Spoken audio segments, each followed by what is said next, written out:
السلام علیکم ورحمۃ اللہ وبرکاتہ۔ ناظرین، لا حول ولا قوۃ الا باللہ، ہم یہ پڑھتے رہتے ہیں اور سنتے بھی ہیں، تو آج اس کی فضیلت کے حوالے سے میں آپ کے سامنے احادیث کی روشنی میں کچھ چیزیں عرض کرنے لگا ہوں کہ اس کی فضیلت کیا ہے۔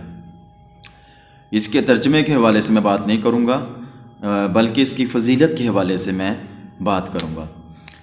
لا حول ولا قوۃ الا باللہ۔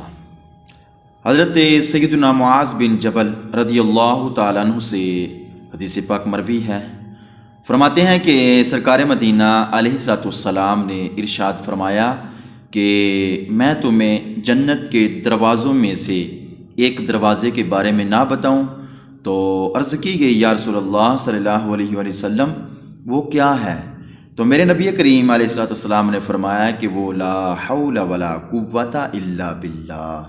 نمبر 2، حضرت سیدنا ابو ہریرہ رضی اللہ تعالی عنہ اس حدیث کے راوی ہیں، فرماتے ہیں کہ سرکار مدینہ علیہ الصلوۃ والسلام نے فرمایا کہ جس نے لا حول ولا قوۃ الا باللہ کہا، یہ اس کے لیے 99 بیماریوں کی دوا ہے، اور سب سے ہلکی بیماری کون سی ہے؟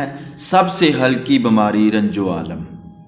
یہ دوسری فضیلت ہے لا حول ولا قوۃ الا باللہ۔